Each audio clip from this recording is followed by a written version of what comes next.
Ô fils et filles d'Ève et d'Adam, vous ne formiez qu'un seul peuple à l'origine.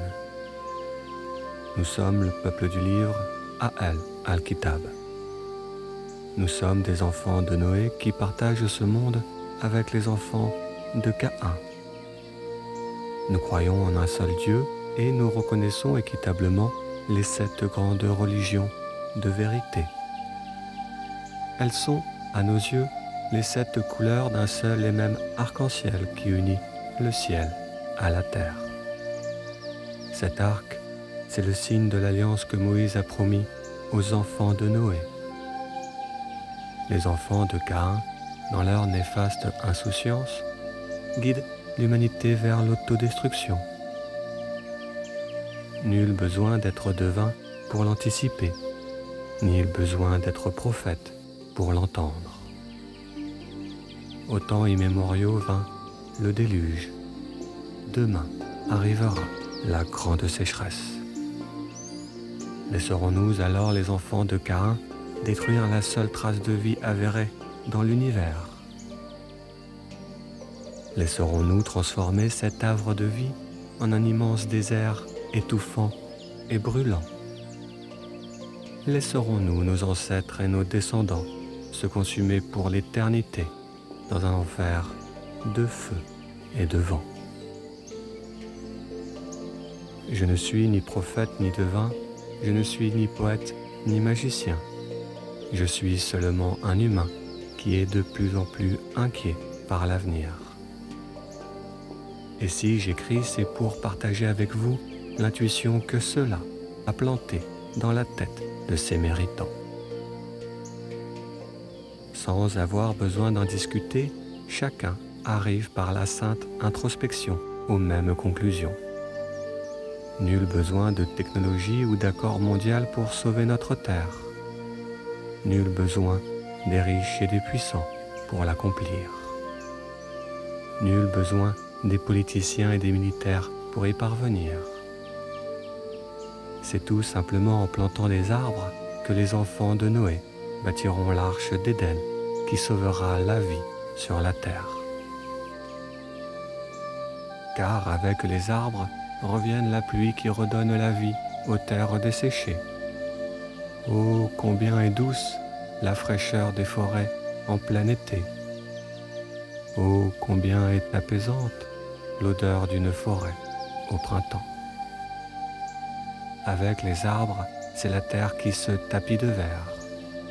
Les animaux viennent s'y retrouver en couple pour s'y multiplier. Écoutez donc cette prière qui fut celle de nos ancêtres. Que du levant jusqu'au couchant, que la terre se pare de vert, afin que les enfants d'Adam retrouvent enfin leur jardin d'Éden.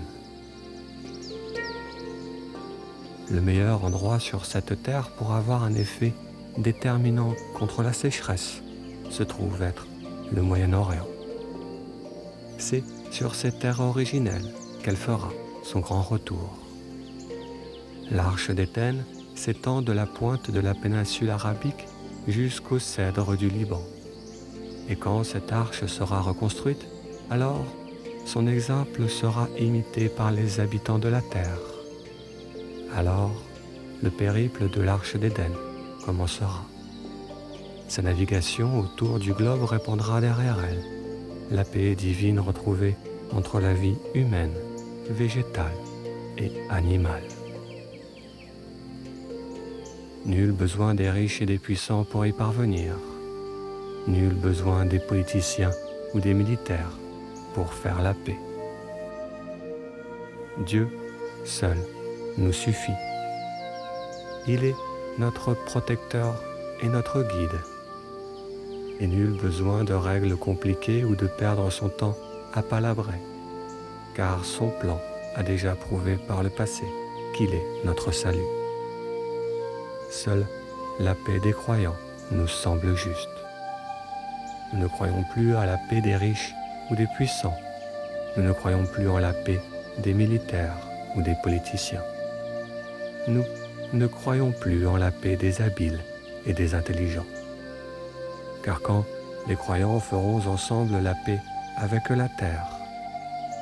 Alors nous prouverons au monde entier que nous sommes les forces du bien qui, guidées par le parfait, mènent l'humanité vers le meilleur. C'est quand les croyants feront la paix au nom de Dieu qu'ils trouveront les moyens de bâtir ensemble l'arche d'Éden. Ils verront alors que chacun d'entre eux a un atout dont l'autre a besoin. Grâce à cette grande et sainte alliance, nous transformerons l'eau de mer en eau minérale. Avec cette eau, nous arroserons les terres arides, afin qu'elles redeviennent le pays du miel et du lait. De l'eau saumâtre, nous ferons des dédales qui emprisonneront le feu. Avec de l'eau gélifiée, nous enterrerons dans le désert des réserves d'eau pour les plantes. Le cœur des humains sera apaisé et le danger endigué. Une grande maison se construit sur de solides fondations.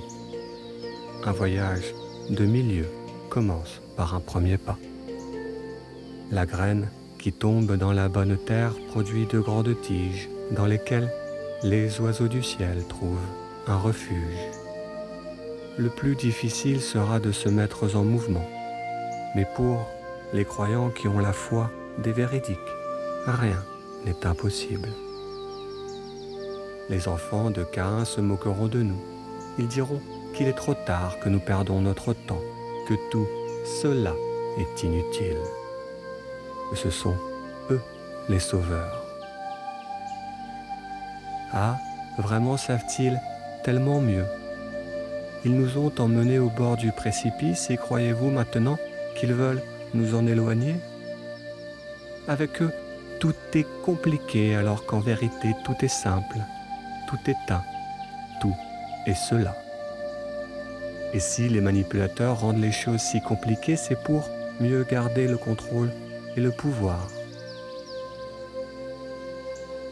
Ô enfants de Noé, vous êtes les fils de la lumière, les élus du Père. Vous êtes les disciples de l'éveillé, les brahmanes de la paix. Vous êtes les enfants d'Israël, les croyants en l'Éternel. Soyez exemplaires et reconnaissez-vous comme des frères et plantons ensemble la paix au Moyen-Orient. C'est ainsi que nous réaliserons ensemble l'arche d'Éden. Ô enfants de Noé, il est de notre responsabilité de naviguer l'humanité sur le chemin de la vie éternelle.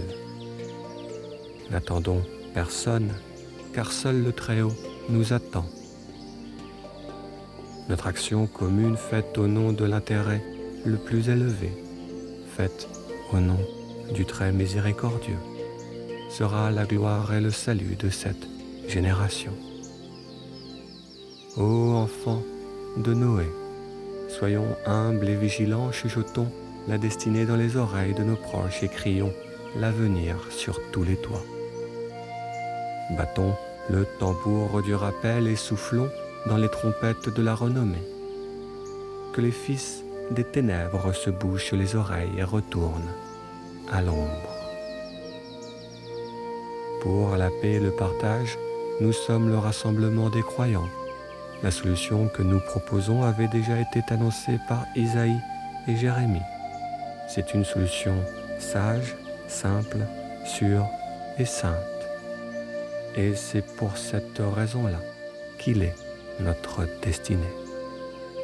Salam, shalom.